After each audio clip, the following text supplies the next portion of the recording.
Já, góðan daginn, gott fólk og verið velkomin næstu skref. Í dag ætlum við að ræða Grænlandsskýrsluna sem er nýútkomin, kom út fyrir cirka 2 vikum í áhugavert plagg og gríðarlega mikilvægt mál og mun varða okkur mikið á næstu árum og áratugum sem að kemur fram í skýrslunni. Og mér langar kannski rétt að í svona byrjun að vitna í skýrsluna sem að stendur á blaðsíðu 36. Landfræðilega liggja löndin steinsnar hvort frá öðru og á milli þeirra ríkir gagnkvæmur skilningur, vinátta og virðing. Náið samstarf er því líklegt til að hafa samlegðar áhrif á mörgum sviðum og skila bæði efnahagslegum og pólitískum ávinning, auk þess að styrkja stöðu beggja gagnvart hinum ytra heimi. Þannig að mér þótti þetta bara vel orðað í skýrslunni og vildi byrja á þessu. Grænland er náttúrulega okkar næsti nágranni og er rúmlega 20 sinnum stærra en Ísland, eða 21 sinnum stærra, þannig að gríðarlega yfir 2 milljónir ferkílómetra. Það búa 56.000 manns og fyrst og fremst á vestur hluta landsins og svo suður hlutanum, fámennar á austur hlutanum. En ég fengi 2 góða gesti í dag til að ræða efni skýrslunnar og það eru þeir Guðlaugur Þór Þórðarson, utanríkisráðherra og Össur Skarphéðinsson, fyrrverandi utanríkisráðherra og velkomnir í þáttinn. Takk. Takk. Mér langaði rétt að byrja, Guðlaugur Þór, með tilurð skýrslunnar. Ákveðu að fara út í þessa vinnu varðandi og þessa miklu skýrslu sem verður til upp úr þeirra ákvörðun af hverju fórum menn á stað? Sko, forstaðan einfaldlega þessi, frá því ég byrja nú að taka þátt og fylgjast með stjórnmálum, þá mér alltaf fundist vera mikill klíhugur á milli Íslendinga og Grænlendinga. Og það er svo sem sama og ég fann hérna þegar ég var tók við sem utanríkisráðherra, maður hóf að tala við grænlenska ráðamenn og allir sammála mikilvægi þess að vinna saman og náttúrulega augljóst, það hefur alltaf verið augljóst en það er ágætlega að fara yfir það í skýrslunni þessum breytingum sem við erum að sjá núna í heiminum sem gerir það verkum að það er algjörlega nauðsynlegt. En mér fannst þetta alltaf vera á þessu stað að menn vera að tala að fara að gera eitthvað, allir sammála að gera eitthvað en síðan kannski gerðist ekki mjög margt. Og ég velti þessu mikið fyrir mig hvernig best var að fara í þetta og mín niðurstaða var sú að fara í vinnu sem fóru síðan í, en það er hins vegar kannski nokkuð sem menn átta sig ekkert alveg á að þetta er stór mál að hvernig þú nálgast þetta og bara til samanburðar að þá eru þau lönd sem við berum okkur saman við, þær eru allar jafna með stofnanir sem að heyra undir ofta tíðum utanríkisráðuneytið og það er bara fólk í fullri vinnu, fræðimenn að skrifa allra handa skýrslur.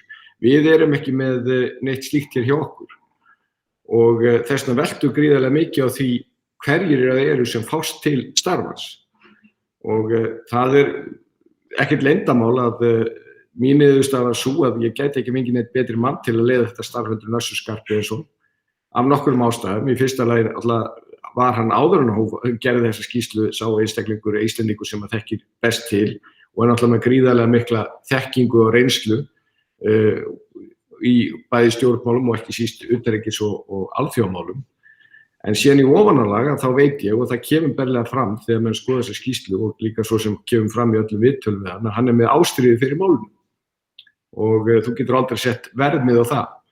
Þannig að þegar þetta allt saman fór saman og hann fékk sem betur við til verksins og er með gott fólk með sér að þá getur niðurstaðan ekki orðið annað en góð og í mínum huga er hún núna svona nýrkafli. Nú erum við komið með þessar tillögur, 99 tillögur.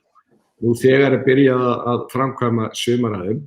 Fæstaræðum eru þannig að þær heyra einungis undir utanríkisráðuneytið. Þetta þýðir það að það eru 40 aðilar sem minnst er á sem að getur komið að þessu samstarfi á Íslandi og mikill fjöldi á Grænlandi líka.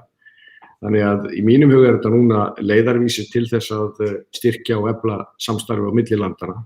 En það mun ekkert gerast að sjálfu sér, það skiptir máli að við séum að vinna mjög skipulega þessu og þá þurfa mjög margir að koma að því, það gerist ekki öðruvísi.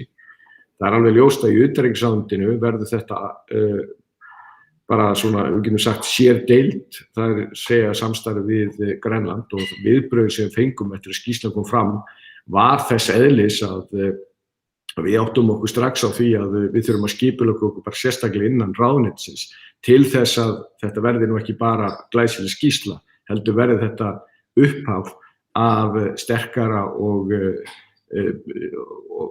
betra og nánari sambandi á milli landa, því að það vilji allra. Hérna, Össur, kannski að byrja, þeir sem unnu með þér í starfshópnum, Unnur Brá Konráðsdóttir og Óttar Guðlaugsson, þannig að það komi nú fram að þau voru með þér í starfshópnum sem vann skýrsluna. En svo Guðlaugur Þór kemur inn á 99 tillögur og þeir eru með síðan 10 svona meira konkrét tillögur framhaldið, hvernig vil ég fara með þetta.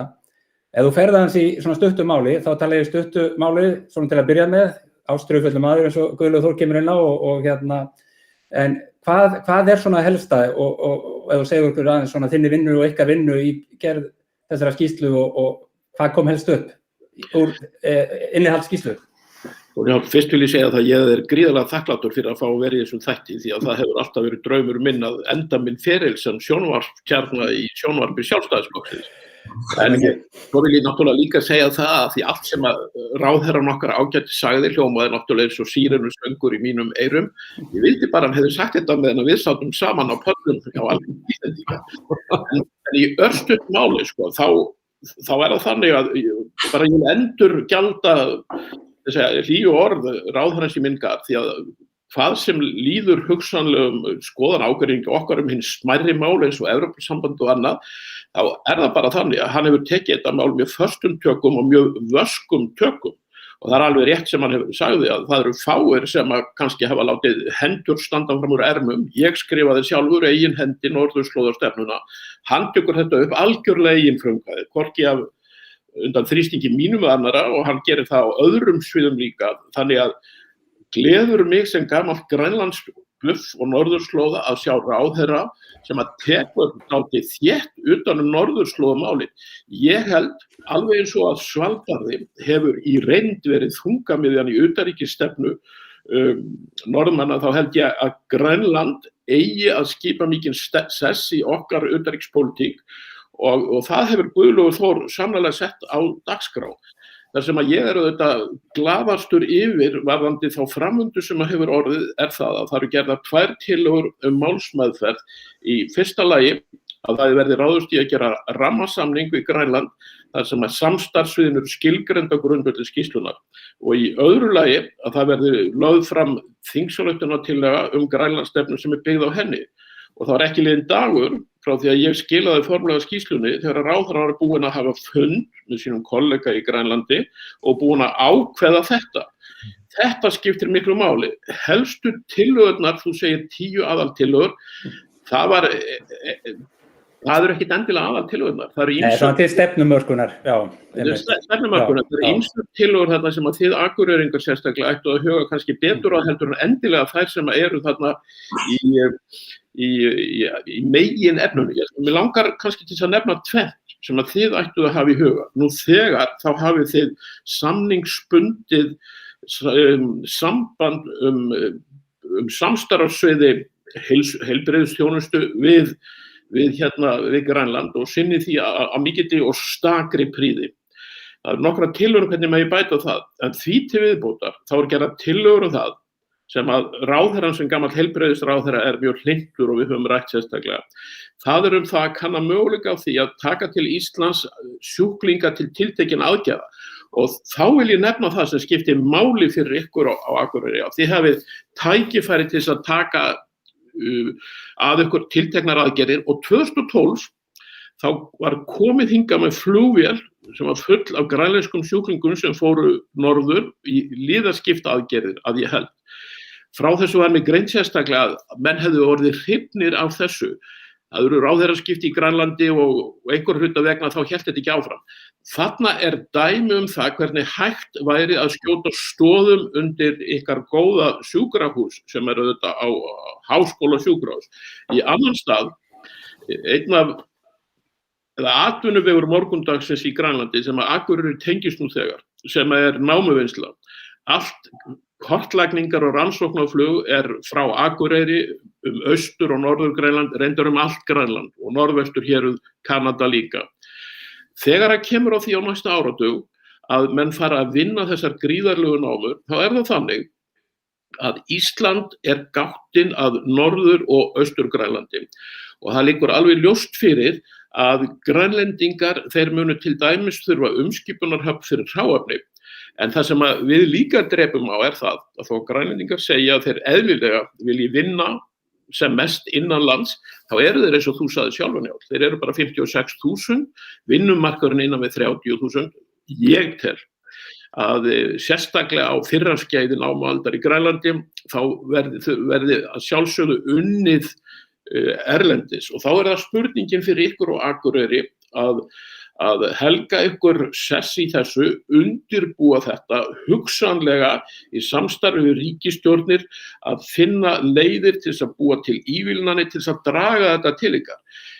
Ávinningurinn á þessu gæti til dæmis verið sá að því þið búið við mjög sterkt háskóla- og menntasamfélag, hann gæti orðið sá að í framtíðinni þá yrði einhvers konar úrvinnsla á hátæknisviði á Íslandi og þar þarf velmenntað fólk og það var hægt að gera það í samstarfi Grænlendinga sem leggja áherslu á að mennta sitt fólk og þá ætlum ég sérstaklega að nefna eitt sem eru hinir svokölluðu rare earth metals eða sjaldgæfir málmar sem gnótt af í Grænlandi, eru mjög eftirsóttir, eru partur af pólitísku stríði. Vinnsla á því, hún þarf tvennt og sem Íslendingar hafa hvort tveggja, mikla orku. En samt ekki það mikla að það sé ekki hægt til dæmis með þeim orkufyrirtækjum og orkumöguleikum sem þið hefðu á Norðurlandi að byggja upp það. Ég nefni þetta tvennt. Já, en það að mörg að taka, en við hefum kannski í skýrslunni rætt töluvert einmitt, ef við byrjum bara á fjarnáminu og nýta tæknina og Háskólinn á Akureyri, það kemur fram að mjög framalega og þú hefur sagt okkur á fundum bæði í Norðurslóðanefndinni og kynnt þetta fyrir okkur þar og auðvitað veit maður þetta, Háskólinn á Akureyri sírast í þessu raunlega í 20-25 ár, það raunlega fjarnám og var raunlega tilbúin inn í COVID-árið. Ef ég má aðskrýpa hérna inn, Akureyringar, þeir verða að vera stoltur af sinni fortíð þessu. Fjarnám var til á Akureyri, fyrst í Verkmenntaskólanum, síðan tegði það svo til Kópaskers, síðan á Háskólanum á Akureyri. Háskólinn á Akureyri, og ég finn það oft að Akureyringar gera sér ekki grein fyrir þessu. Hann einn af svona 4-5 háskólum í heiminum sem að byggja sitt kennslumódel á fjarmenntun og núna eru þið komnir þarna steinsnar frá okkur með framhaldsskólan á Tröllaskaga sem að gera ótrúlega hluti í fjarnámi. Þannig þið komið með módel sem þið getur sett út. Já, enda hérna held ég í dag að í Háskólanum á Akureyri að sé cirka, alltaf sé ekki 70-75% nemendunum í fjarnámi. Við höfum menntaskólan á Tröllaskaga sem rétt, hefur sérhæft sig í þessu og svo þekkjum við sögu verkmenntaskólans mjög langt aftur. 40 nemendur í staðarnámi en 400 nemendur í fjarnámi. Það engin framhaldsskóli í heiminum sem að býr við þetta umhverfi. Kom fram að bara í síðustu, fyrir 2 vikum í þættinum voru 496 nemendur við menntaskólan á Tröllaskaga og meira minna mikið í fjarnámi, þannig að hann hefur styrkt gríðarlega þessu svið. Það er framsýn okkar Guðlaugs Þórs vegna þess að við studdum þetta framtak báðir á Alþingi Íslendinga sem var mjög umdeilt. Já, einmitt.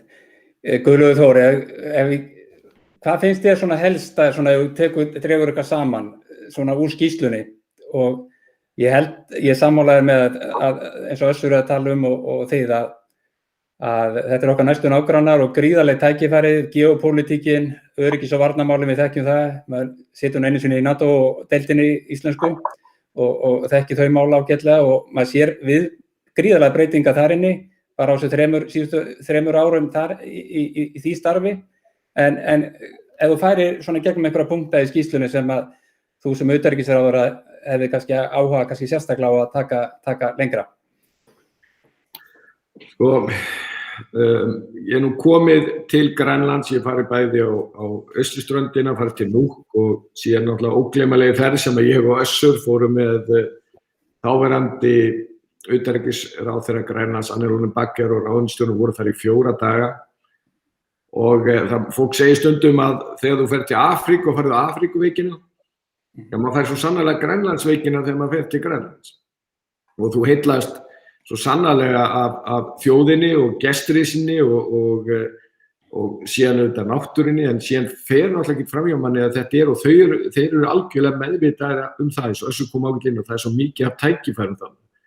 Og það líka ánægjulegt að sjá það hvernig að þeir eru að nálgast það, þeir líta svolítið til okkar, vilja ekki gera þau mistök sem að við höfum gert en vilja læra því sem að gengi vel og ég þá sérstaklega að til dæmis að tala ferðamennskuna sem augljóslega endalausir möguleikar eru á þegar kemur að Grænland samskipti máli í þessari viðkvæmu náttúru að fara varlega og það rauninni af því að það svo nokkur ár á milli sem að kemur og þeir eru komnir mjög langt og við getum bara á slæmur íslensku standardin þarna til dæmis á veitingastöðum og öðru slíku þarna alveg ótrúlegur í þessum fámennu byggðum og það fer afskaplega vel hann og ég svo kveið svolítið þessari spurningu vegna þess að þegar maður á að taka eitthvað eitt út eða einhverja hlut út, það svolítið flugur því að það af svo mörgu að taka.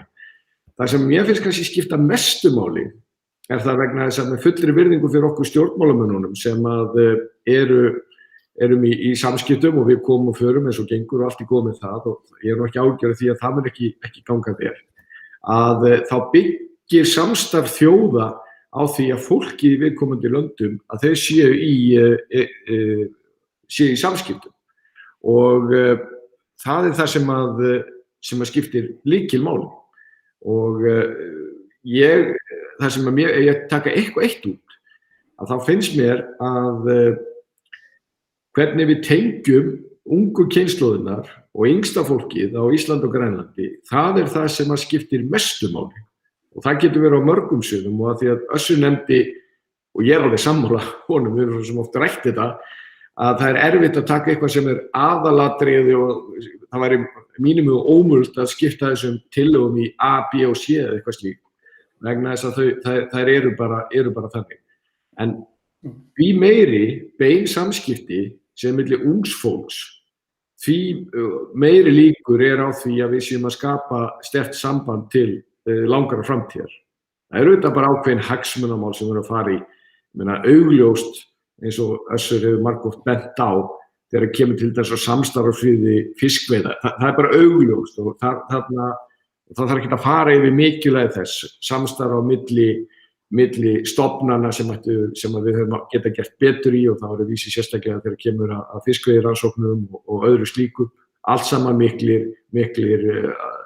hagsmunir. Þú sannarlega Njáll oft bent á mikilvægi þess þegar kemur að samstarfinu í loftferðamálum og þetta allt saman satt og rétt og öryggis- og varnarmál, leit og björgun og svo sannarlega þegar kemur að tækifærunum þegar kemur að ferðamennskunni, hér var að ræða hluti sem að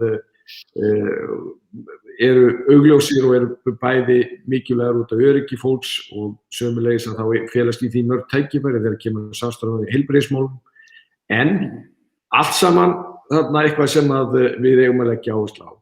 En bara til að gera langa sögustutta og þetta bara sjálfur. Samskipti ungs fólks, ef þau kynnast, eru miklu samskiptum við vinir, það bara mun búa til allra handa hluti sem við sjáum ekki fyrir og eina sem við vitum að það kemur eitthvað mjög gott út úr því til langar framtíðar. Já. Nú sjáum við hringstígan heima í Össur, það ekki hringborð norðursins, heldur hringstígin, en mér finnst kannski þess að byrja á þessum orðum í skýrslunni, það sem ég fann hérna á blaðsíðu 36, það sem að gagnkvæmur skilningur, vinátta og virðing. Þetta hlýtur að vera grunnurinn öllum þessum samskiptum og ég þekki að tölvöld af fólki sem að starfa í tengslu við Grænland og eins og í fluginu og þá snýst þetta mjög mikið þetta, gagnkvæma virðingu, vináttu og skilning og virðingu og vináttuna og allt þetta að við njótum ákveðna svona vináttu þarna og það mjög jákvætt viðmót Grænlendinga gagnvart Íslendingu. Það eins og það sem ég fæ frá mínum félögum sem hvort sem eru flugmenn, flugstjórar eða flugumferðarstjórar sem eru að vinna á Grænlandi þannig að við höfum þetta að byggja á og næstu skref. En mér langaði kannski Össur deilistofnanir og rannsóknir Það minnst töluvert á sjávarútveginn í skýrslunni og Íslendingar hafa verið að koma inn í grænlenskan sjávarútveg. Þú myndir aðeins hlaupa í gegnum það. Sko, þetta allt saman rétt sem þið segir með hérna gagnkvæmu virðingu og vináttu þessara þjóða. Íslendingar eru mjög vel þokkaðir. Sko, það eins og Guðlaugur sagði, þá var það alveg klárt að svona grasrótar samtök og félög hafa gert gott mót í Grænlandi, góð tengsl, eins og Hrókurinn til dæmis. Stjórnsýslan liggur algjörlega eftir. Það eins og stjórnsýslan hafi ekki gert sig grein fyrir því að Grænland fékk sjálfstjórn 2009. Tengsl stjórnsýslunar eru bara fáránlega lítil. Tengist aðeins þessari spurningu þinni fiskina. En fyrst langar mig til að leggja áherslu á það að eins og svo ofta þá það verslun og viðskipti sem að ryðja brautina og það sem að maður getur verið ánægður með í samskiptum þjóðana það hvað viðskiptum og verslun og samskiptum á því sviði hefur fleygt fram á síðasta áratug. Þú ert náttúrulega spesialist í flugi. Við erum rosalega mikilvæg fyrir ferðaþjónustu á Íslandi. Við erum túristagáttin af Grænlandi. Það að segja, héðan koma 30.000 farþegar til Grænlands sem það bil þriðjungur og þetta eru allt saman túristar. Við förum örugglega yfir flugstjórn og flugleiðsögu hér á eftir. En ef við tökum til dæmis sjávarútveginn, þá það þannig að Íslendingar, þeir hafa haslað sér völl þar með mjög jákvæðum hætti að mínu viti. Til dæmis í Suður-Grænlandi, þar sem að sjávarútvegur átti undir högg að sækja, þar kom inn íslenskt fyrirtæki Brim og þegar við Guðlaugur Þór vorum í prýðilegri ferð Suður-Grænland, þá kom það algjörlega skýrt fram, til dæmis í stærsta bænum, þar Qaqortoq, að ég ekki tala annan bæ, Nanortalik, að þegar það litur svo á að Íslendingarnir þeir hafi bjargað sjávarútvegi í Suður-Grænlandi. Þeir eru með vinnslu í Narsaq, í Qaqortoq og í Nanortalik þar sem að öll fiskvinnsla var nánast lögð af. Og þeir sögðu einfaldlega við okkur, við viljum fá Íslendingarna og vinna með þeim. Fallegra dæmi upp á Austur-Grænlandi, þar sem að einungis ein fiskvinnslustöð sem að hefur gengið mjög illa, bara 2-3 einstaklingar að vinna þar. Brim kom þar inn líka, gerði hana svolítið upp, byrjaði á því að bjóða lán til þeirra sem áttu opna báta, því að þarna róa menn bara á opnum bátum og á 3 árum þá jókst fjöldi dagróðra báta úr 50 upp í næstu því 100 og það vinna 10 manns í þessu fiskvinnsluhúsi þegar best lætur á sumarlagi. Það ekki hægt að veiða þarna vetrum út af bæði ísreki yfir sumarstundum og jafnframt bara þykkum lagis. Þannig að þetta skiptir höfuðmáli, þetta einangrað samfélag og ég viss það að Brim hefur ekki verið að græða mikið á þessu. En þetta heldur uppi útgerð lítilla báta í 6 plássum, öllum 6 plássunum sem þarna eru. Þá ertu að tala Össur, ertu þá að tala Tasiilaq og Kulusuk? Ég að tala Tasiilaq og Þorfinnsstöðum þar í kring. Nú síðan þegar það kemur að öðru, sko, Íslendingar hafa náttúrulega sjóinn við Grænland og áttu þátt í mikilli ofveiði þar sko á síðustu öld. Grænlendingar þeir vilja aukið samstarf við Íslendinga, en það eru nánast engar rannsóknir sameiginlegar með Íslendingum og Grænlandi. Og svo maður bara segja það hreint út, Grænlendingar kvörtuðu yfir því að þeir hefðu ekki aðgang á sögulegum gögnum úr veiðinni frá síðustu öld sem hægt að fá gríðarlega miklar upplýsingar úr með nýrri erfðatækni.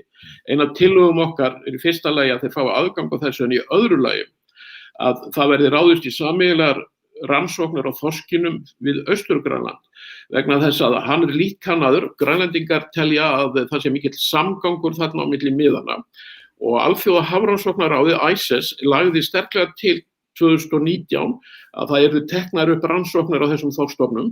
Ég held að þetta sé alveg feikilega mikilvægt að ná upp tengslum millum Hafró og hinnar grænlensku náttúrufræðistofnunar vegna þess Grænlendingar hafa verið að fjárfesta í sínu sjávarútvegi. Þeir eru konum með frábæran sjávarútveg og þeir eru vilja veiða meira. Við viljum ekki lenda í fiskveiðideilum við Grænlendinga út af þorskinum við Austur-Grænland. En sko, það ekkert langt í það að það svona fara að myndast núningur. Besta ráðið, áður en að slíkt lendir á borðum ráðherra, að vísindamenn þjóðanna tali saman. Í dag það bara einfaldlega þannig. Það engin samgangur á millum þessara tveggja stofna og það náttúrulega ekki ásættanlegt í ljósi þess að þarna feikilega mikilvægt hagsmunasvið sameiginlegt millum þessara þjóða. Vitaskuld eigum við að stunda sameiginlega rannsóknir með okkar næstu nágrannaþjóð sem við eigum 4 eða 5 fiskistofna sameiginlega með, annaðhvort væri nú. Þannig að það mörg að taka. Ef að kannski fara að halda áfram og hérna tíminn fer hratt frá okkur.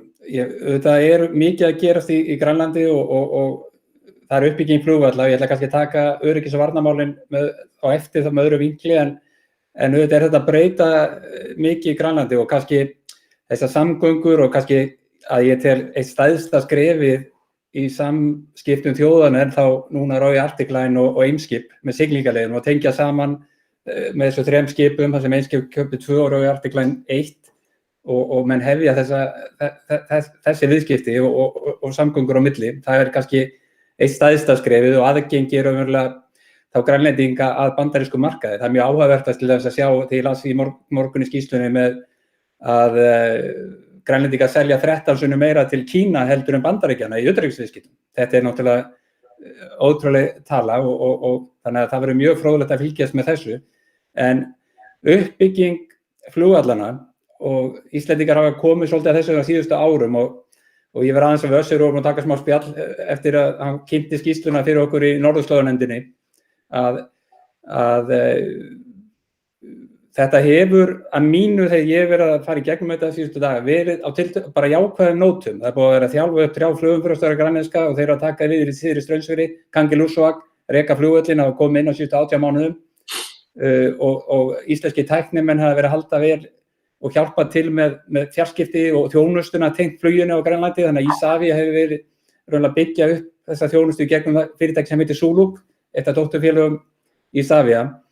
Og það svona þegar ég fer að það ekki alveg kannski nógu jákvætt í skýrslunum þessur eins og við ræddum aðeins daginn en svona þegar ég fór aðeins að grennslast fyrir og við ræddum í síma daginn að þetta virðist vera að sá þarna öflugum fræjum upp á framhaldi og síðan hvaða breytinga verða þegar Grænlendingar taka þessa nýju velli í notkun í Ilulissat, Nuuk og svo suður frá á suður Grænlandi, 3. völlurinn að hvernig menn hafi hann stjórnaðan eða affisvöll eða óstjórnaðan völl eða hvað hann gera en við Íslendingar höfum komið sterkt þarna inn og síðan náttúrulega hefur verið mikla tengingar líka í gegnum flugið Norlandair í dag og náttúrulega eigu Greenland að hvað 25% maður rétt eignaraðild og mikið samskipti, langstæðsti hluti af öllu tekjum Norlandair og Akureyri kemur frá viðskiptunum við Grænland og operation á Grænlandi og út allt eins og kom inn á þann bara upp á Station Nord, alveg nyrst á Grænlandi og öll austurströndin og norður eftir öllu og upp á Jökli. Mjög svona sérstök flug sem hefur verið að stunda þar með vísindamenn og Sirius og hundasleðaflokkinn danska hersins en hvað og svo þetta gervindaleysa sem að ég hefði nú viljað sjá koma sterkar fram í þessu en þess að ég held að það sé raunverulega eitt allra sterkasta fyrir Grænland og uppgang Grænlands á næstu árum og áratugum, það að byggja upp þessa gervindaleysu þannig að menn gerir flugið aðgengilegra með gervindaleysu en það verður aldrei hægt að byggja þessa landstöðar út allar trissur á Grænlandi eins og gömlu kerfin eru. Þannig að ég vonast að þið verði nú með mér í því og ég veit að það áhugi. Þetta áhugamál þitt. Þú átt þennan ráðherra með húð og hári. Ég eins og forseti ákveðlaus og stjórnarathöfnum. En sko, ég held að þetta sé rétt hjá þér og við höfum ekki átt að gera þessu betur undir höfði, ég geti skýrt það út fyrir þér. Vegna 2019 þá voru ekki allir í kerfinu algjörlega þessara skoðunar. Og þetta eins og þú veist líka, þarna var það eitt svona smámál sem að ég og ráðherrann höfum kannski ekki alltaf verið sammála þetta heyrir náttúrulega töluvert undir Evrópusambandið. En ég held að þetta sé rétt með þetta sko. Varðandi síðan flugvallaþróunina í Grænlandi þá þetta alveg ótrúlegt hvað þetta mun skipta miklu máli, mun gjörbreyta flugi og líka tengingum hér við Ísland og þá skiptir miklu máli hvað Íslendingar eru komin sterkt inn í þetta. En þarna það að ræða að byggja 3 stóra flugvelli, 2 þeirra verða með 2200 metra flugbrautum, geta tekið þotur hvaðan sem að lenda þá beint á megin áfangastöðunum, Ilulissat sem á eftir að verða heimsfrægur áfangastaður innan tíðar og svo Nuuk minni í Qaqortoq, þó ég að vísu telja að hann endi sem stór og þá ég nú að spá í ýmsar yfirlýsingar Bandaríkjamanna sem að segja það óhyggað að þeir vilji fjárfesta í svona, það kallar maður að dual use, það að segja bæði borgaralegu og hernaðarlega tengdu flugi. Ég meina, það liggur alveg beint við að þeir munu velta því fyrir sér hvort þeir geta átt samvinnu við Grænlendinga til dæmis flugvöllin í Qaqortoq. En þetta gerir það að verkum að það líklegt að ferðaþjónusta aukist verulega á Grænlandi og þá meðal annars komið að ákveðnum áherslum sem eru í skýrslunni. Við leggjum það til dæmis til að Grænland og Ísland brandi eða markaðsetji löndin sameiginlega sem ákjósanlega áfangastað á norðurslóð fyrir þann geira ferðaþjónustuna sem eru að vaxa hraðart, sem eru upplifunar og ævintýratúrista. Ég held að það séu feikilega margir möguleikar þarna og það skiptir máli eins og ráðherrann hefur þegar gert að við tökum þetta á ferðinni og við byrjum strax og það hefur hann gert og það jánuð. Já, ég bara, svo ég útskýri þetta ákveði blæti fyrir varðandi gervindalegsuguna. Mér hef bara þótt að mjög mikilvægt að fylgja það vel eftir. Þetta eitt af, þegar ég kem inn á þing, þarna áramótin 16-17, þá þetta raunilegt fyrsta máli sem ég tek raunlega upp í þinginu. Það gervindalegsuguna yfir Íslandi og síðan náttúrulega síðan maður þessi gríðarlegu tæki fyrir Grænland og við erum náttúrulega bara fyrir utan þetta varðandi þessa evrópsku geimvísistofnun og þessa gervinetti og við þurfum að fá drægið yfir Ísland, það yfir svona ágætt samband sem má bæta yfir austurhluta landsins en vesturhlutin ekki inni og þá þarf að setja það nýja gervinetti til þess að geta tekið Ísland allt vesturhlutan pluss austurhluta Grænlands en þarf ekki líka síðan samstarfi Bandaríkin til þess að geta tekið vesturhluta Grænlands? Jú, þetta eiginlega þannig að þú þarftur eiginlega mikið að halda að fá leiðréttingastöðvar yfir Grænland fyrir þessar gervindasendingar og gervindalegsuguna til þess að fá allt Íslandi inn og síðan þurftu að finna útrúsum með Grænland og það líka vegna þess að við erum annars vegar með evrópska hlutan EGNOS og síðan VAS Bandaríkjamegin og við þurfum raunverulega, þetta þarf að vera í svona heildarsamhengi með líka kannski Bandaríkjamenn og Kanadamenn hvernig þeir sjá þetta líka fyrir sér. Já, þarftu þá ekki samningamann dauðans eins og Guðlaug Þór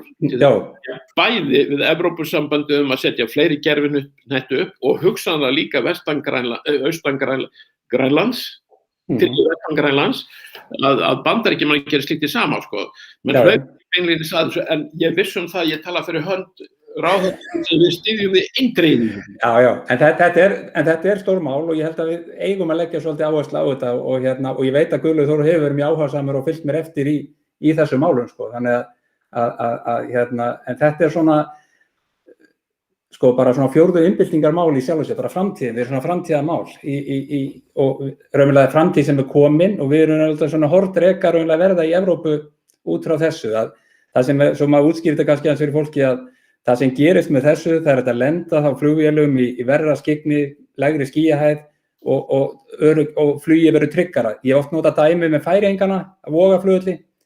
Áður en að þessi gervindalegs var tekinu upp af færeyska flugfélaginu, Atlantic Airways, það var 90% nýting inn á Vogaflugvöll.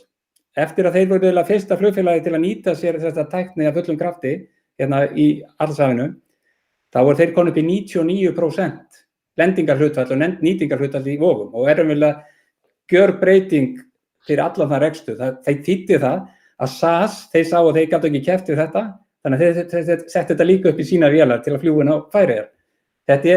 Þetta leikbreytir eins og við höfum íslenska game changer í flugi. Þannig að, og síðan náttúrulega fyrir bara rannsóknir og vísindi og slíkt, þá var þetta gríðarlega mikið átt og skipaleiðsögu, leit og björgun og allt það, þyrluflug allt Grænland og björgun vítt og breytt. Þannig að ég veit að þið verðið með mér á þessum vagni í stóru myndinni.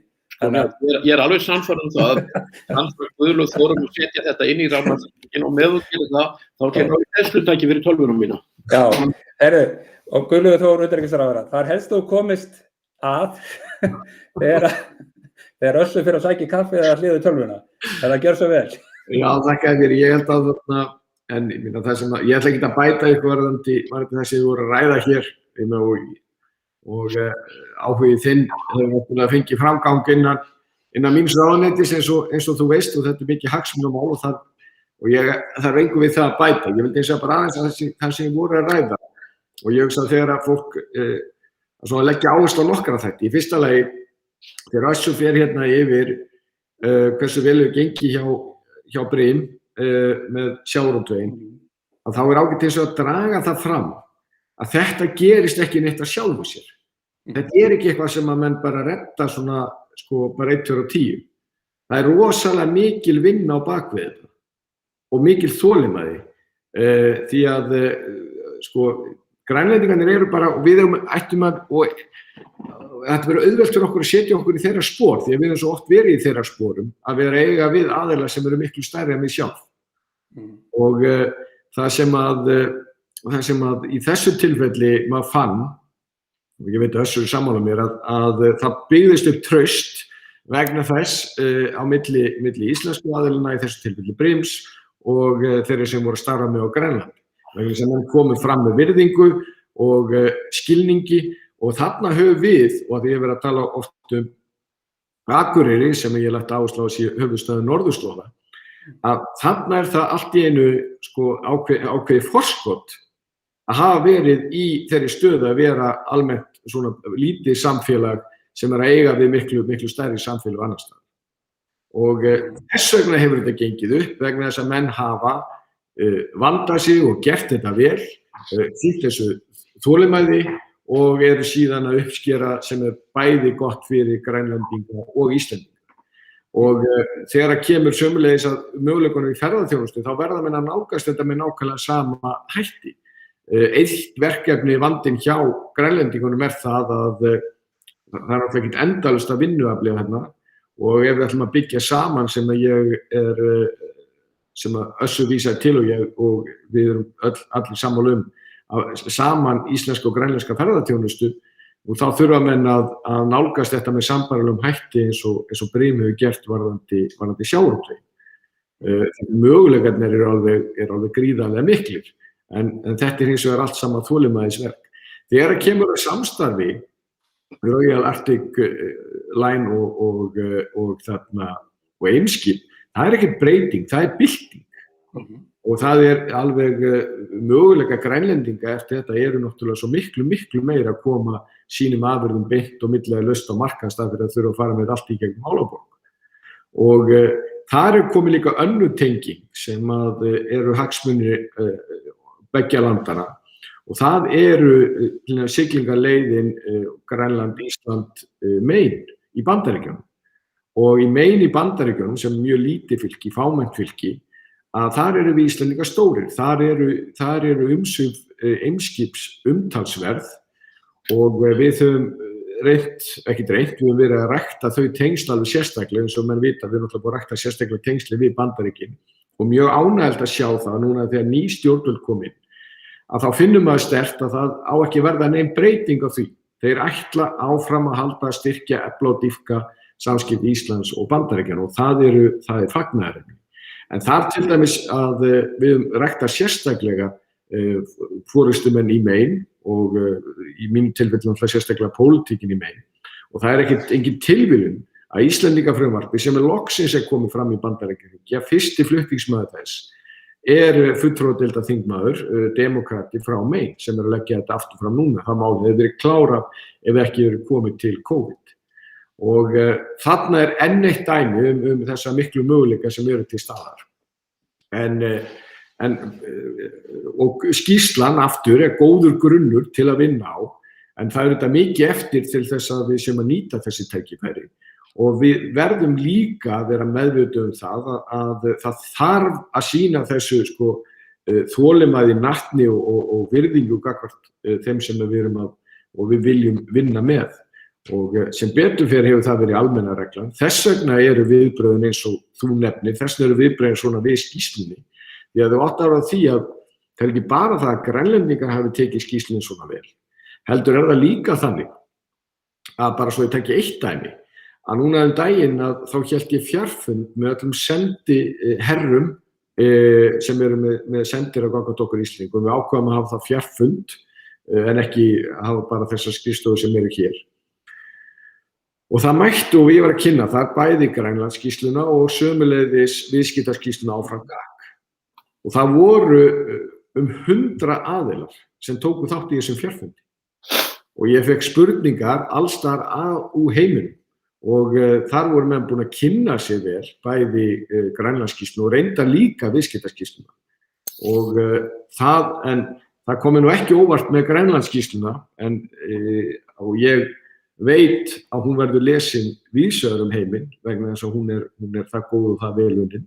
En það var líka ánægjulegt að sjá það að menn voru, og allt styður þetta hvort annað, að menn voru sömuleiðis búið að kynna sér áfram GAC-skýrsluna og þegar menn taka þetta saman, Grænlandsskýrsluna, EES-skýrsluna áfram GAC, þá eru menn, og ég fæ núna spurningar sem að bara ágætt að við vitum af að fólk í miklu fjölmennar ríkjum að spyrja okkur hvernig förum við eiginlega að þessu. Því að þetta eru vönduð og góð rit.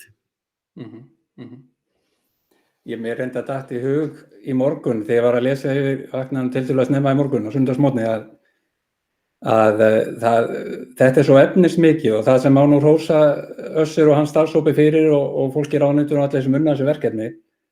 Þetta mjög læsilegur og þægilegt að lesa þetta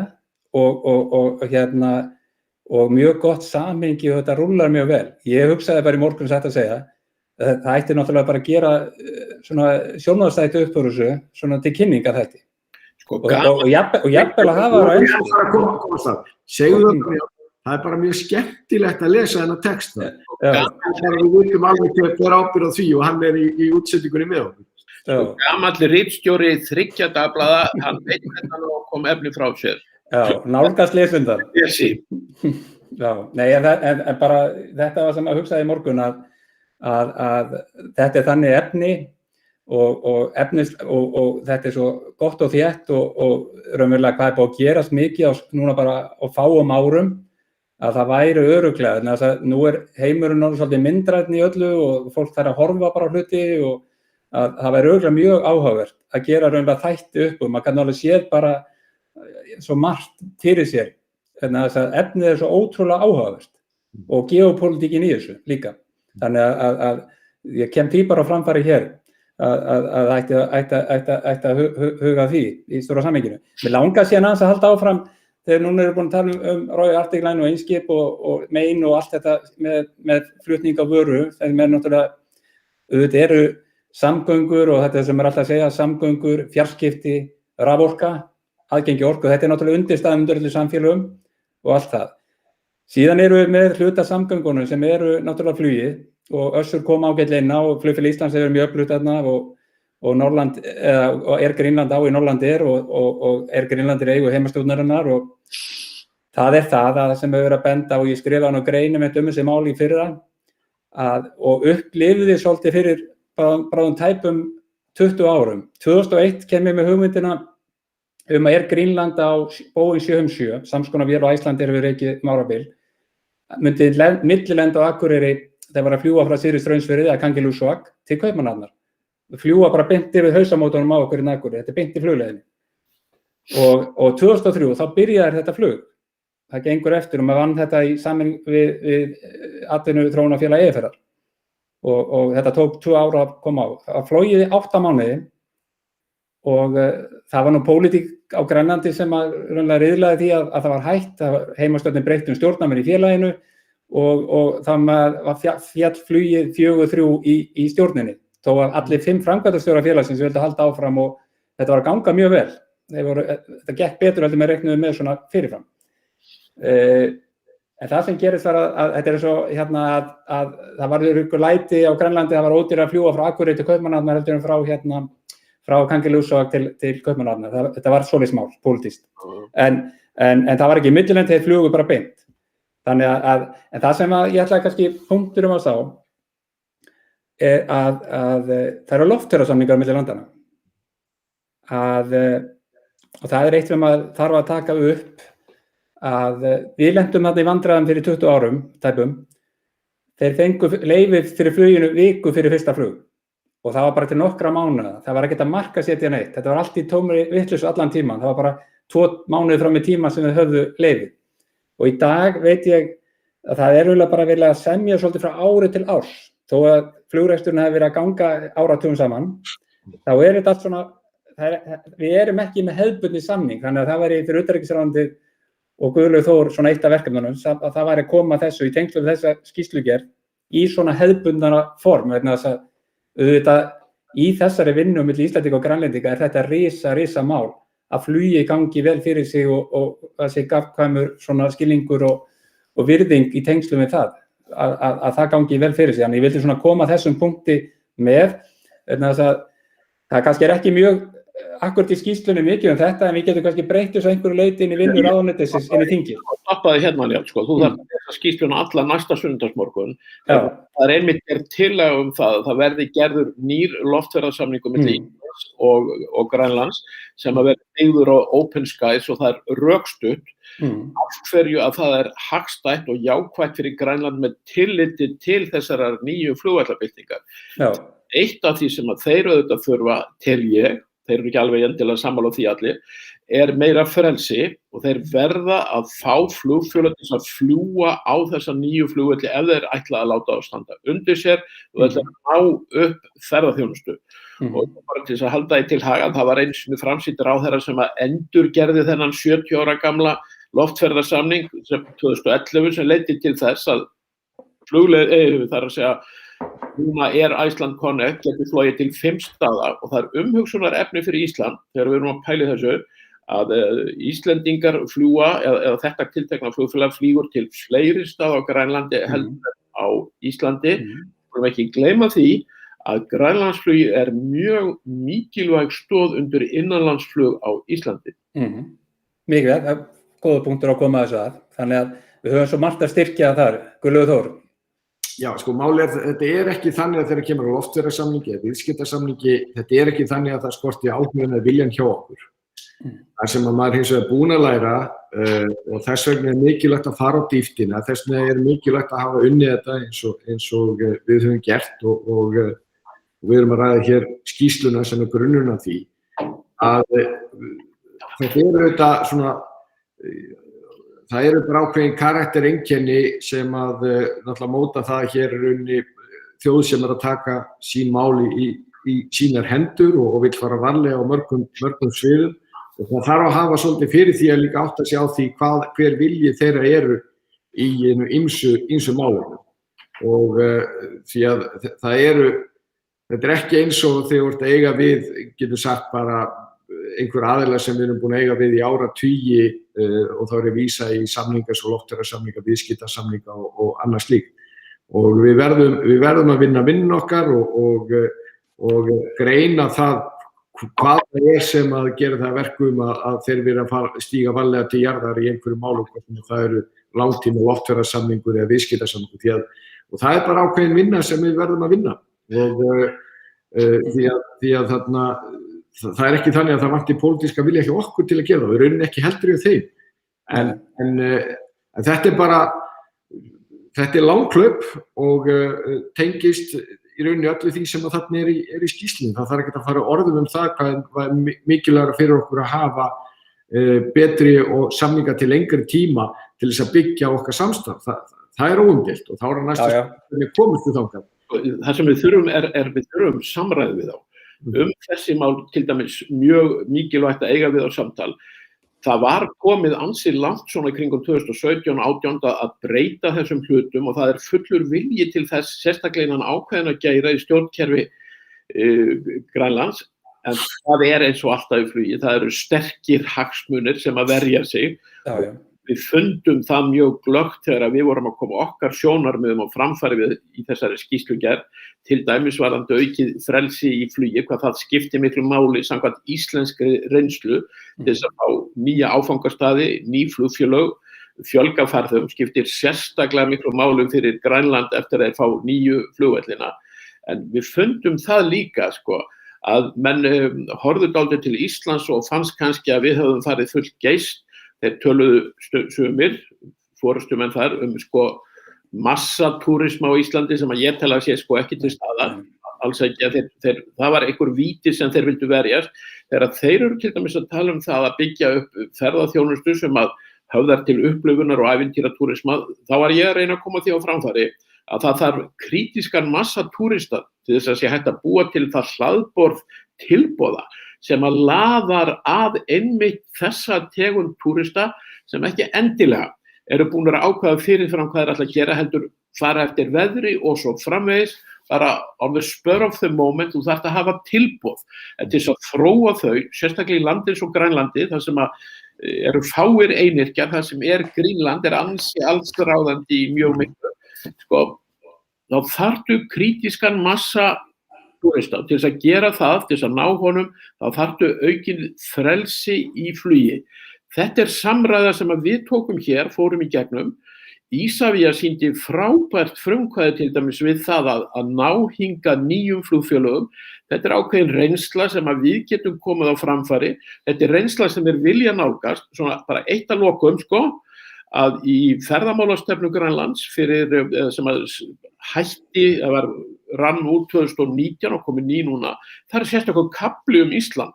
Það sem að sagt við höfum að læra af reynslu Íslendinga, varast vítin, nýta hitt, og það var sagt sko að til þess að geta byggt grænlenskan ferðaiðnað þá þurfum við innsýn í þann íslenska.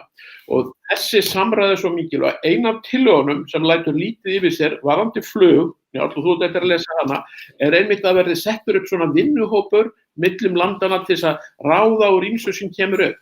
Það meðal annars vegna þess að alls konar ný verkefni munu koma upp með nýju flugvöllunum, en líka til þess að eiga þessa samræðu, benda þeim á hvernig aukið frelsi í flugi á Íslandi varð í reynd eina forsöndum þess að við getum kallað túristastökkið. Það eiginlega það sem ég var að koma inn á það, þegar ég var að tala með nýju vellina og þjónustuna, stjórnaði vellir að hvernig menn alltaf taka skrifin. Þið þurfið alltaf sósíaldemókrata til þess að kenna ykkur á þessu. Auðvitað. En það sem kannski munurinn líka, ef við tökum bara mjög einfaldan hlut sem munurinn á íslenski ferðaþjónustu þeirri grænlensku að það er lítið vegi á Grænlandi. Þróun, já, hann er engin, það er verið að byrja núna með núk sísum út vegagerð, en íslensku túrismi hefur þróast með þeim hætti að 2011, 37% af öllum erlendu ferðamenn sem kom til Íslands tóku sér bílleigubíl. 2018 var þetta hlutfall komið upp í 60%. Við Íslendingar. Þeir sem koma bak COVID, þeir munu ferðast þannig. Það er bara þannig og það er þróunin og þetta er það sem maður hefur að tala lengi þetta er náttúrulega helsta áhugamálið mín, það er ferðaþjónustan og efnahagslega áhrif hennar. Að þetta er hinn gjörbreyting í þessu öllu saman og við Íslendingar erum raunverulega að selja þessa upplifun í gegnum það að fólki tekur sér bíl og keyrir í hring og út allt land. Þetta er upplifun og þetta er sérstæðan okkar, við erum að selja roadtrip. Grænlendingar geta það ekki alveg á næstunni, það verður alltaf seint að gera það, en þeir fara bara að selja allt þar að hluti í Ilulissat og þessu stöðum með jökulinn þar og það sem er að koma niður. Þannig að en við þurfum að styrkja þetta náttúrulega mjög. En nú verðum við að halda áfram, það eru 2 málefni sem ég vil ræða við ykkur áður en við hættum og annað sem hefur kannski verið svolítið viðkvæmt á Akureyri síðan á föstudaginn þegar kemur tilkynning frá ríkisstjórn varðandi Norðurslóðasetrið og það sem kemur unnið með skýrsluna og það er tillagan í stefnumörkun, 10. tillagan Norðurslóðasetur og kemur í skýrslunni það sem segir ríkisstjórnin skipi starfshópum sem undirbúi Norðurslóðasetur í Reykjavík sem verði framtíðarheimili hringbórs Norðurslóða, Arctic Circle. Aðstaða verði fyrir erlenda gisti, vísindamenn og doktorsnema og safnum Norðurslóðu. Þá er kappkost að efla tengsl við Grænland. Nú er það þannig, og þarna eru komin kannski svolítið viðkvæmu máli sem það að hérna í heimabænum hjá mér á Akureyri, þá eru núna 25 ár síðan að stofnun Vilhjálms Stefánssonar var stofnað til hennar og núna síðustu 20 árin þá hefur höfuð áhersla kannski það sem gerir Háskólann á Akureyri sérstakan öll þessi norðurslóðamál og við erum með norðurskautsráðstofnanirnar eða deildirnar PAM og KAF og hvað þetta heitir. Það ráðherra það var sem að fékk PAM og KAF til Akureyri. Já, og þú getur tekið eftir. En þetta sem sagt, hvað erum við að tala og við þurfum kannski að skýra svolítið núna hvað á þetta að vera að þarna erum við kannski þessu viðkvæmu málum að sérstæða Háskólans á Akureyri tengist mjög norðurslóðamálum. Hann hefur markasett og ímyndarlega og Polar Research og Institute og allt þetta er allt mjög tengt þessum málefnum og þá er bara hvernig stjórnsýslan allavega, hver nákvæmlega hugmyndin á bakvið þetta í Reykjavík og auðvitað þetta sjálfseignarstofnun þar, þannig að þetta ekki alveg kannski íslenska ríkið beint, þannig að ef kannski Guðlaugur Þór myndi aðeins hlaupa í gegn og þessu síðan. Já, sko, fyrst eins og þú nú verið óþreytandi að benda á og bara stefna hjá okkur að Akureyri höfuðstöður norðurslóða á Íslandi og það verið gegnumgangandi hjá okkur til dæmis í forystunni þegar kemur í Norðurskautsráðinu og það ekki bara verið talt, ég verið fylgt eftir með stuðningi við stofnanir fyrir norðan eins og beinum fjárframlögum og samstarfi. Ekki verið jafn áberandi eins og við höfum kannski viljað því að það kom COVID og í forystunni það segja þegar í formennskun okkar að þá voru ekki allir þeir viðburðir og slíkir hlutir sem við gátum haft en það liggur alveg fyrir og það allir meðvitaður það og ég hef ekki fundið neina andstöðu við það, þvert á móti. Einnig stuðning en þegar við erum komin núna með tillögurnar þá kemur þetta hvernig að vinna út og en eins og þú nefnir sjálfur að þá ekki þannig að þegar kemur Arctic Circle það ekki verk ríkisstjórna Íslands það verk fyrir forseta sem að ég gengið þannig fram að þetta lang mikilvægasti vettvangur til þess að ræða norðurslóðamál í heiminum. Það deilir enginn.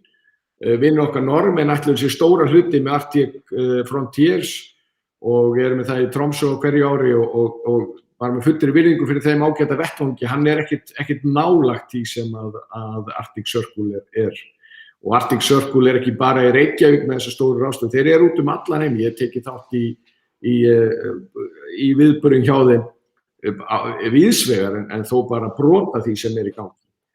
Og auðvitað þurfa menn að taka þá tillit til þeirra reynslu sem búin að skapast og markmiðið einfaldlega þetta, halda þessu áfram á Íslandi. Ég meina því það ekkert sjálfgefið, Arctic Circle geti verið unni hvað sem þetta snýst ekkert það sé núna með neina fastar fætur eða búið að festa það á Íslandi. Þetta hefur verið eins og segir framtak og framsýn í Ólafs Ragnars Grímssonar og síðan núna verkefni okkar hvernig festum við þetta á Íslandi þannig að allir njóti góðs af.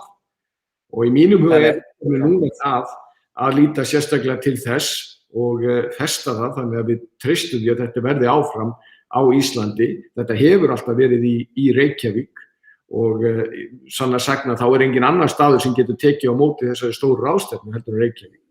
Það liggur alveg fyrir. Við erum kannski að tala sem kannski, þetta hefur meira verið tengt rannsóknum og slíkum, þessu samfélagslegu atriðum og það sem hefur verið jafnréttismálum og slíkum sem hefur unnið mikið hérna fyrir norðan. Já, síðan það hitt verkefnið að því að þetta við, hvernig að Akureyri heldur áfram sinni stöðu og vex og dafnar sem höfuðstöðu norðurslóða og það tengist þetta allt saman. Og þess vegna nú starfshópurinn það eru margir sem að þessu koma vegna þess að það var það sem við ræddum í ríkisstjórninni líka alveg skýrt og ekki síst frá ykkar ráðherra svo ég var nú ekkert að upplýsa hvað fyrir fram á ríkisstjórnarfundum að þá var það illa geymt leyndarmál en það var alveg samhljómur það að það allir meðvitaður stöðu Akureyrar og þá það hins vegar spurningin eins og hvernig mótum við þetta þannig að þetta fari sem best. En í mínum huga, og ég finnst þessi skýrsla og ég þetta sé mikilvægt að nálgist það með þeim hætti. Hún hlaðborð hugmynda. Hún það. Og það að nógu að taka.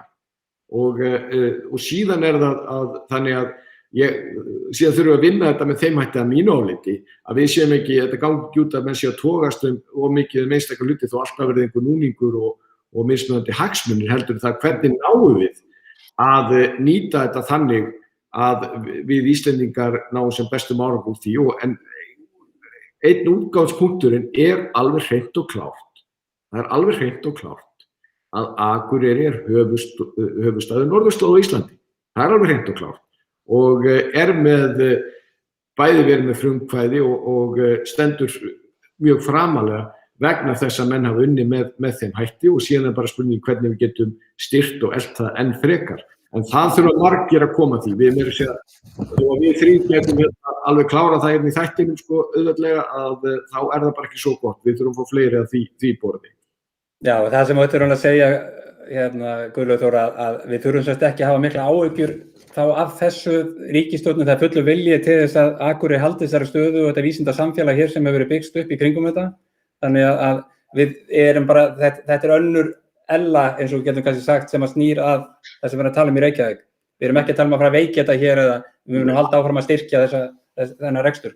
Alls ekki, við erum alls stefna ríkisstjórnarinnar og ég tel að það sé nú bara þverpólitísk stefna, ég hef ekki heyrt neina mótmæli því, alveg skýrt að það að efla og styrkja starfsemin á Akureyri.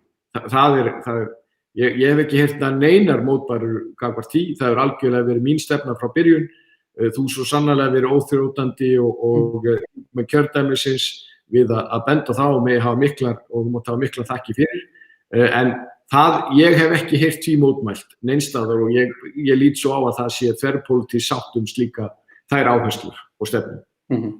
Össur þetta? Já, ég hef náttúrulega rósrauða fortíð í þessum málum. Ég var umhverfisráðherra ungur maður sem að náði kaff til Akureyrar og samt PAME.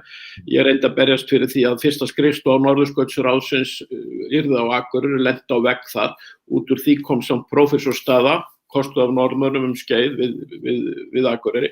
Sko, ég lít svo á að þetta sé tækifæri fyrir Akureyri vegna þess að ég tel að út úr svona stofnun getur komið mjög sterk tenging við stofnun Vilhjálms Stefánssonar sem að hún þarf á að halda og ég tel þess vegna að það komi alveg fyllilega til greina að búa til einhvers konar formlega tengingu millum þeirra stofnunar og slíks norðurslóðaseturs sem að gæti orðið lyftistöng frekari rannsókna. Ég meina, ráðherrann, gleymum því ekki að það er ekki ár síðan að ef ég man rétt, fylgist kannski ekki nógu vel með honum, en ef ég man rétt þá gerði hann samstarfssamning við Akureyri og Háskólann á Akureyri upp á 60 milljónir króna samstarf á þessu sviði.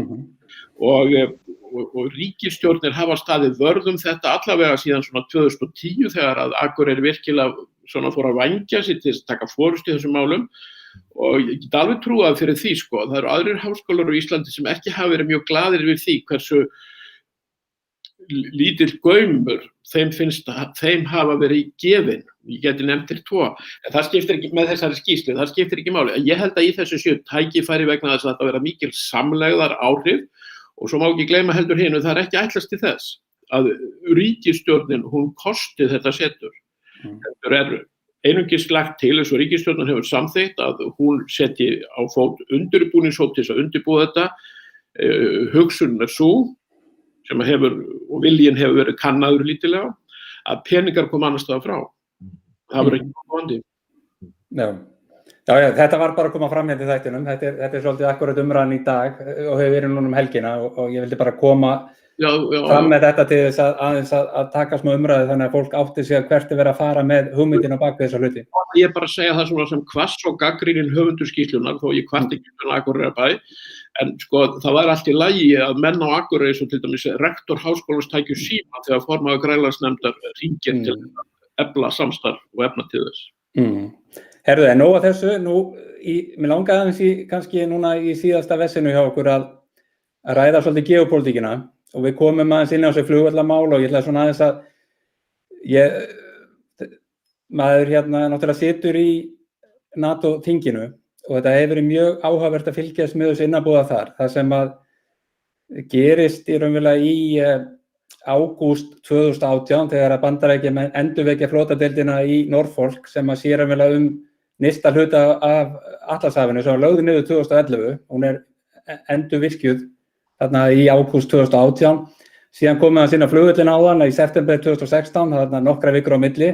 Þá byrjar þetta með flugvöllina á Grænlandi, þessar 3 flugvöllir sem við höfum verið að tala hér Ilulissat, Nuuk og suður frá á Grænlandi að Kínverjarnir koma boðum að Kínverjar sé til í að skoða að fjármagna flugvöllina. Við þekkjum söguna, danski forsætisráðherrann kemur bara fljúgandi daginn eftir í beinu með því Sagan er ekki þannig, heldur var það vinur Guðlaugs Þórs, Mattis, stundum kallaður Matog Mattis, hann tók upp síman og hringdi í Lökku og sagði þetta þarf að stoppa. Já, það fyllir ennþá í frásögnina og hann Lars Løkke mættur þarna bara daginn eftir nánast og það verður mikið hafari á Grænlandi og heimastjórnin fellur og Og það ekki bara það. Já, og það ekki bara, tapaði meirihluta, já.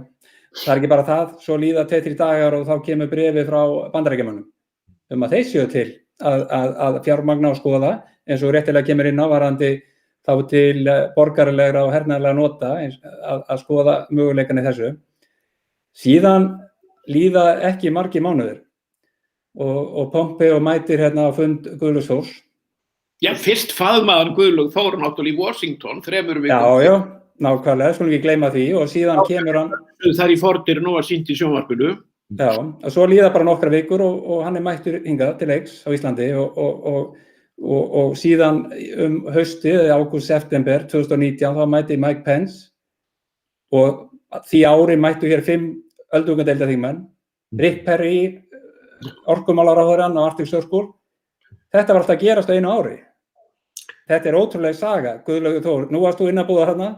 Hvernig upplifir þú þetta? Ég meina, við höfum ekki séð þetta árabil. Já, hann var bara sætasta stelpan á ballinu, það var svoleiðis. Já, ok, þetta alveg efni í heilan þátt.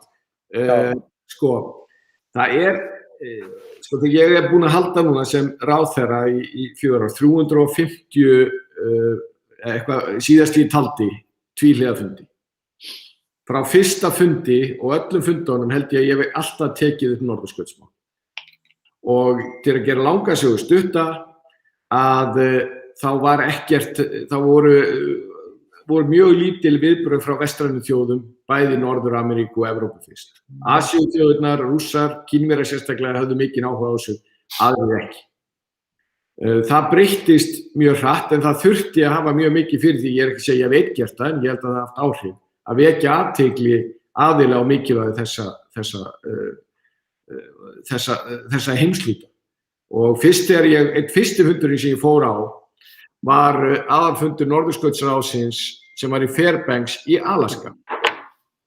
Og það var ekkert víst að við myndum mæta þar vegna þess að þá Rex Tillerson, utanríkisráðherra Bandaríkjanna, hann var ekkert viss að mæta. En þá höfum náttúrulega við hinn ekki mætt heldur. Og það hefði náttúrulega verið mikið álitssnekkir, en það hins vegar gerðist. En þá var alveg ljóst fyrir að þá voru menn algjörlega með autt blað og voru ekkert búin að móta sér stefnu og áherslu hvað þetta varðar. Og það gerðist ekki að sjálfu sér að ég hitti Mattis fyrst í Pentagon, hann bauð mig þangað, eða þá að hann bauð mig til Washington. Það ekki þannig að ég hafi setið og beðið eftir að fá símtal. Þetta ekki þannig. Og því síður að hann skyldi koma hingað og þessi öldungadeildarþingmenn. Og það búið að breytast frá því að við vorum í rauninni einu pólitísku aðilinn sem við vorum í góðum samskiptum við, Lisa Kudowski, sem náttúrulega mikill Íslandsvinur og öldungadeildarþingmaður í Alaska í það að nú erum við með miklu fleiri tengingar sem að nýtast okkur vel til dæmis þegar stjórnarskipti komin. En það þarf jafn skrítið og því að hvað sem þú lest þessa skýrslu almennt og þá finnst manni frekar augljóst að þessi heimshluti bara í þeirri stöðu að þú þarft að virkilega að vera með þegar það kemur að því að móta nútíð og framtíð hans. Að þá það líka svolítið upplifun að þurfa að benda á þessi augljósu sannindi við okkar helstu nágranna þjóðir og bandamenn. Og aftur áberandi Bandaríkjamenn, en þetta var sama með Evrópu. Og hvort sem að það eru Bretar eða Þjóðverjar eða Frakkar, að það tiltölulega nýtt að menn hafi einhvern veginn átt að sjá því og það mikilvægi þessa heimshluta ef að þannig má orðið komast með ákveðin einföldun. En það gott að þær þjóðir sem eru með sameiginlegu gildi og við erum með eru búin að átta sig á þessu hversu mikilvægt það að vinna saman hér á þessum heimshluta og það markmið okkar alveg skýrt að þetta verði það sem kallast á ensku low tension eða lágspennusvæði eins og verið fram til þessa. Sjálfbærni verði hérna höfð að leiðarljósi og því að það mjög mikið að breytast og þess vegna nefndi ég að við getum tekið heilan þátt í það eins og kemur nú fram í skýrslunni mjög og með skýrum og góðum hætti og hvet alla til að lesa hvernig að þróunin varðandi siglingaleiðina til dæmis. Það bara, þegar 40% stytting á siglingaleiðinni frá Evrópu til Asíu, það segir allt sem segja það. Og í þessu felast ákveðna ógnanir, en svo sannarlega tækifæri líka. Og það mikilvægt að við séum á tánum þegar þessu kemur og við munum halda því auðvitað áfram. Þetta nefnilega mjög árum sem þú kemur að. Þetta svo ótrúlega þróun á skömmu tíma og maður finnur það líka bara á síðasta ársfundi sem var þetta fjarfundur í NATO-þinginu núna í nóvember. Það var orðið þannig að Jens Stoltenberg, hann talaði, og menn tóku eftir, hann talaði svolítið öðruvísi núna þessi mál, heldur hann gert áður. Þetta svona spurning sem maður ætlaði að koma með þarna á ársfundinu en Bretarnir voru undan og þeir spurðu þá bara varðandi norðurslóðir og high north, eins og við almennt talaðum í NATO-þinginu. Og menn tóku eftir því að Stoltenberg, hann svaraði með öðrum hætti heldur en hann gert síðustu ár þar á undan.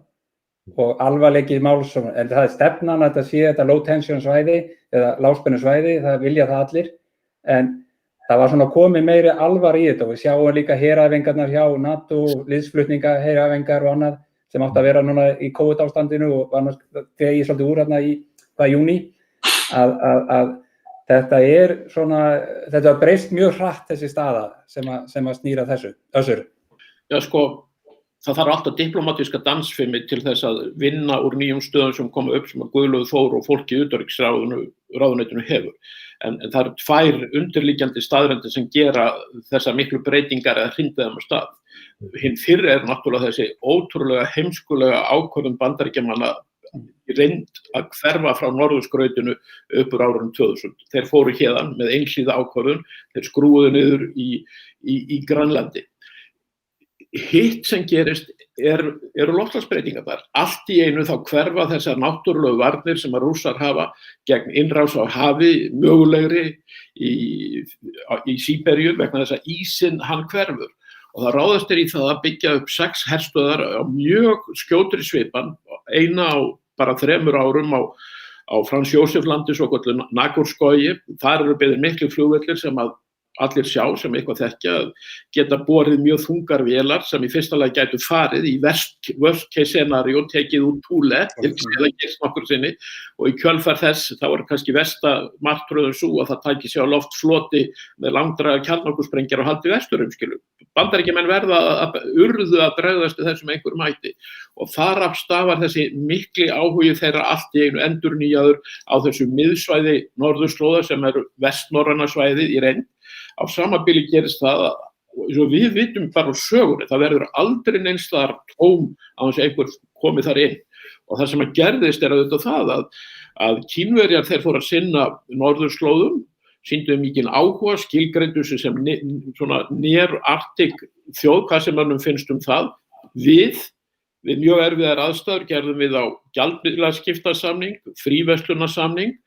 Noregur á síðustu metrunum með slíkan samning, Færeyingar vilja slíkan samning og það kemur fram í skýrslunum með vísan í gögn sem við fundum frá grænlensku sjálfstjórninni að Grænlendingar hafa áhuga á því. Grænlendingar til dæmis hafa eins og þú sagðir sjálfur 13 sinnum meiri viðskipti við Kína heldur við Bandaríkin. Bandaríkin sem höfðu alveg frábært og einstakt samband við Grænland í stríðinu, þau einhvern veginn þau sinntu þess ekki. Grænlendingar urðu fyrir vonbrigðum til dæmis eftir sjálfstjórn þegar þeir vildu byggja sig upp og fá erlendar fjárfestingar. Það komi hvergi erlendar fjárfestingar. Þá horfðu þeir til Kína, bókstaflega skilgreindu Kína sem æskilegan viðskiptapartner, fóru til Kína, Kim Kielsen með 3 ráðherra til reiðar, kom tilbaka, það var þá sem að þeir buðust til þess að byggja þessa 3 flugvelli.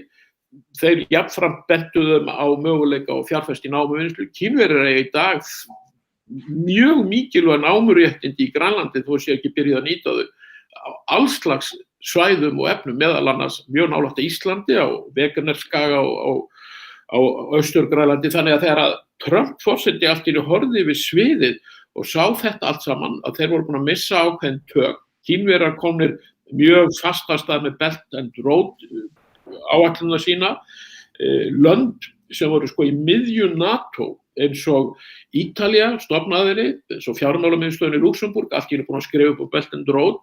Ég meina auðvitað fara þeirra stað og Guðlaugur Þór vann mjög vel úr því. Það skapast ákveðir glufa aftur fyrir Ísland. Ísland hefur náð sínu fyrra strategíska mikilvægi. Grænland mun mikilvægar heldur en eftir áður, ekki bara út frá herfræðilegu sjónarmið og öryggislegu, heldur út á sjaldgæfu málmunum sem að Bandaríkjamenn framleiða ekkert af, Kínverjar 78% af öllu því sem Bandaríkjamenn þurfa, Grænlendingar hafa fjórðung heimsbyrðana, sjáðu til. Þannig að allt kallar þetta á það að Grænland og Ísland eru allt í einu orðin mjög mikilvæg aftur. Það kallar svo aftur á það að samstaða Íslands og Grænlands sem að verður sjálfstætt, hún mikilvæg fyrir bæði þjóðunum einkum til framtíðar. Sko, það sem að mér fannst langmerkilegast þegar Pence kom hérna, vegna þess að ég auðvitað lenti í því eins og aðrir fyrru utanríkisráðherrar að lenda bara á vegg þegar menn ræddu fríverslun við Bandaríkin. En Guðlaugi Þór tókst að koma því á dagskrá og merkilegast þótti mér að eftir að Pence fór aftur heim, þá voru fréttir í Axios, fréttaveitunni, af því að hann var með lokaðan fund þar sem að senatórar republikana voru að spyrja hann út í fríverslun við Ísland og spurðu okkur það var ekki gert og hann sagði að það vinnuhópur að vinna að því. Það sem ég finnst líka merkilegt sem að fylgist með alls konar þingtöfkum þarna, meðal annars hægri sinnum, republikana, svona hugmyndaböngum, að þeir eru farnir að segja, af hverju ósköpunum gera Bandaríkjamenn ekki fríverslun við Ísland og við Grænland ef það. Það svo litlir hagsmunir, skiptir okkur engu máli, við getum vikið frá okkar prinsipum landbúnað sem hafa alltaf stoppað þetta og svo framvegis hjá þau. Menn vilja þetta núna í Bandaríkjunum og þetta glufa fyrir okkur sem skiptir mjög miklu máli.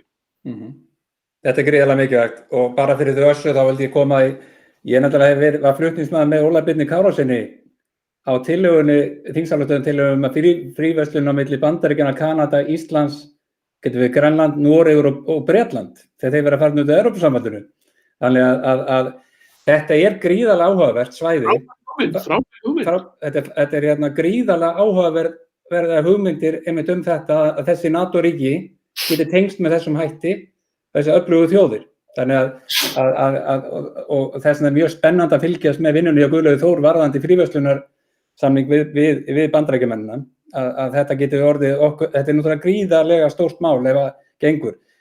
Ég bara komin svona niður á fyrsta blað af 5 sem ég ætlaði að ræða við ykkur, þannig að það bara þannig og við erum ekki eins og að ræða hérna siglingarnar, norðausturleiðina, miðleiðina og norðvesturleiðina og allt það, en einu viti. Ég verður mér að koma einum punkti að þar vegna þess að þið norðurlendingar finnst mér vera búin að missa trúna svolítið á stóra höfn í framtíðinni vegna nýrra siglingaleiða út af því að norðmenn ætla að fara að byggja upp Kirkeneshöfnina sko. Lesiði grannt stefnu til dæmis Kínverja norðurskautið.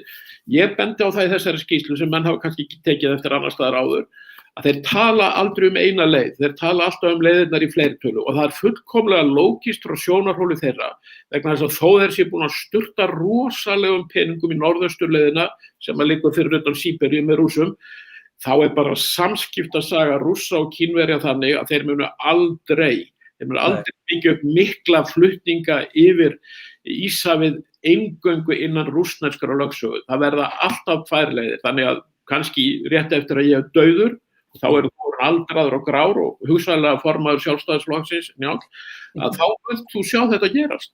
Þannig að þið eigið ekki að ganga á trúnni í þessu. Nei, en þetta náttúrulega, þetta reyndar, ég ekki gengin á trúnni varðandi þessa hugmynd, svo það sé nú alveg á hreinu. En það svo margt í gangi og þetta kemur náttúrulega fram hjá Kínverjunum 2018-19, það verið að tala 10-15 ára, þá getur þetta verið orðin opin leið og jafnvel að verði miðleiðin verði svo sem verði opnust líka bara út frá náttúrunni. Sko hún opnast fyrst frá náttúrunarhendi, það bara svoleiðis. Það svolítið stórt í þessu. Og bara ein lítil saga á mínum diplomatiska ferli. Fyrsti ráðherrann frá Kína sem ég hitti var samgönguráðherra sem kom hingað og hann spurði mig það ekki alveg klárt að það mun opnast miðleiðin þarna yfir Norðurpól mjög fljótlega. Ég mér rak í vörðun og sagði nei, ég held að það gerist ekki. Hvenær heldur að það gerist, spurði hann og ég sagði þetta svona 70-80 ár sem ég reyndar vitleysi hjá mér. Þá sagði hann, já það mjög stuttur tími. Nákvæmlega. Nú erum við búin að slá nýtt met í þættinum í lengd og við gætum haldið örugglega marga klukkutíma í viðbót eða marga þætti. Þátturinn heitir Næstu skref og það spyr maður alltaf í lokin við mælendur og þá getum við auðvitað spurt í þessu máli, hver eru þá næstu skref ef þú myndir byrja Guðlaugur Þór varðandi skýrsluna og hann hafði kannski komið einhver leit inn á áðan, ef þú myndir kannski ljúka þinn, ef hún færi hans í gegnum það hér. Já, ég vissi var nú að heitur að fara að tala næstu skref varðandi fríverslun, þið fórum ákveðlega yfir það, en það er hins vegar, sko það sem stoppaði það að maður geti tekið viðræði við, ég átti bæði fund með utanríkisviðskiptaráðherra Bandaríkjanna sem var áætlaður síðasta vor, hann ekki lengur á vettvangi, þar að segja í embætti og sama auðvitað átti ég að hitta Mike Pompeo þar sem við ætlum að ræða næstu skrefið við hvað þetta varðar. Það náðist hins vegar að festa efnahagssamráð sem að skipti gríðarlega miklu máli og það er alla jafna undanfari fríverslunarviðræðna og við höfum nú þegar tekið upp áætlunum samskipti við ný stjórnvöld og það er mjög gott að þeir skyldu og góð skilaboð að þeir skyldu senda strax staðgengil sendiherra til landsins og ég nú þegar fund með honum og samkvæmt yfirlýsingar sem kom fram hjá honum nú þegar og hann gerir það ekkert nema að það sé skýr lína með það og það er alveg sama sem viðbrögð við fengi annars staðar frá að það var alveg skýr stefna hjá Bandaríkjunum að halda áfram að efla og styrkja og dýpka sambandið á milli Íslands og Bandaríkjanna. Þannig að við þurfum að fylgja því vel eftir. Hvað var það Grænlandsskýrsluna? Það var eins og ég nefndi að þá fórum við strax og Össur, þá fórum við strax í undirbúning á þingsályktuninni. Ég hafði strax samband við grænlenska kollega minn og við erum undirbúa bæði kynning og skýrslunni í Arctic Circle og vísu í fjarfundi núna strax en svo var þetta gert aftur í haust. Auðvitað erum við bara hitandi upp fyrir Össur þegar hann sem eðlilega skýra stefna en ég held að sé góð skilaboð að íslenski og grænlenski utanríkisráðherrann séu með þegar að kemur að því. Og þar tengist það sömuleiðis að komi rammasamning á milli landana sem á það markmið hvernig við vinnum eftir þessum tillögum, hvernig við reynum að gera það með skipulegum hætti þannig að við sjáum árangur af það. Ég er auðvitað bara þannig að við erum fyrir ráðuneytinu hvernig best að gera þannig að við getum ítt þessum málum eftir.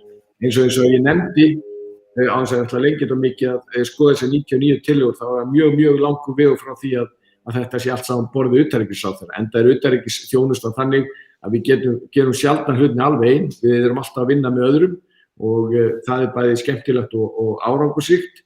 Þannig að þetta eru svona allra næstu skref, það er rammasamningurinn við grænlendingana, það er þingsályktunartillagan, svo sannarlega norðurslóðasneti, við erum búin að setja það í framgang og síðan er það hvernig að við, ráðuneytið og Íslandsstofa og aðrir þeir aðeins hvernig við vinnum saman að því að koma öllu þessu í framkvæmd og annað þeirri eftirspurn sem er frá aðilum vegna þess að eitt af því ánægjulega sem gerst eftir þessa skýrslu að það eru fjölmargir búin að hafa samband og lýsa yfir áhuga því að koma þessu verki, íslensk bæði fyrirtæki og aðilar sem eru í allra handa starfsemi sem er frábært. Það var kannski, Össur áður það var kannski svolítið viðeigandi, ég veit ekki hvort það er trufla útsendinguna en það var háar tvinnóttir að taka í loftuð Akureyrarflugvelli og sem var kannski viðeigandi fyrir þennan þátt. Þetta er vélin sem er að fljúga vítt og breytt Grænland frá Norrlandi alla daga. Ég veit ekki hvort það er truflað útsendinguna en Össur, næstu skref? Aðeins Norrland ef að ég var ekki fátækur alþýðumaður í Vesturbænum þá myndi ég nota minn sparnað til þess að fjárfesta í Norrland vegna þess að þeir eru að glæsta framtíð fyrir sér. Næstu skref, ráðherrann talar aðeins áhuga Bandaríkjamanna og ég get staðfest hann. Ég hef þegar átt svona skjáfund með starfsmönnum bandaríska sendiráðsins Grænlandsskýrsluna, bara sýnir að þeirra frumkvæði. En að öðru leyti þá er bara ráðherrann algjörlega með þetta. Það er tvennt sem skiptir máli og hann nefndi hvorutveggja, hefur hafið hvorutveggja. Það þarf að festa þessa stefnu sem opinbera stefnu Alþingis, það er hann að gera með því að hefja vinnu við þingsályktunartillögu og ég hvet þig Njáll sem ert áhrifamaður á Alþingi og varaformaður utanríkismálanefndar til þess að tryggja það að hún verði samþykkt á þessu vori og síðan myndi ég hvetja ráðherrann til þess að ljúka því sem að hann þegar hafið, þar að segja rammasamningi við Grænland þar sem að samstarfsviðin eru mörkuð út, bæði þau sem eru mörkuð hér í skýrslunni og aðrar góðar hugmyndir, eins og hann réttilega bendir á að komi fullt af hugmyndum í kjölfar þess að skýrslan kom fram, meðal annars einn frá þér. Herri, bara kæra þakki fyrir þetta. Þetta er búið að vera einstaklega skemmtilegt. Við erum bara að ræða saman 1,5 tíma og við ræðum svo sem bara almennt allt og lítið utanríkismál þjóðarinnar. Þetta hefur verið svolítið tabú núna í 20-30 ár, lítið rætt og við þurfum að ræða miklu meira. Þetta eru grundvallarhagsmunir, þetta eru stóru málin og ég vil bara þakka ykkur kærlega fyrir að koma í þáttinn og það var hérna einn hvatning Þórhallur Harðarson var með hérna rétt áðan. Má ekki halda eins lengur áfram, umræðan er mjög góð. Þannig að það eru sumir sem átt fyrir þessu búin að tala saman í 1,5 tíma vildu að við myndum halda áfram. Þannig að þetta er orðin eins og góð bíómynd hjá okkur núna í lengdina. Bara þú átt bara að rækta sósíaldemokratíun og fá fleiri í þetta. Herri, kæra þakki fyrir komuna. Við heyrum síðar. Okay.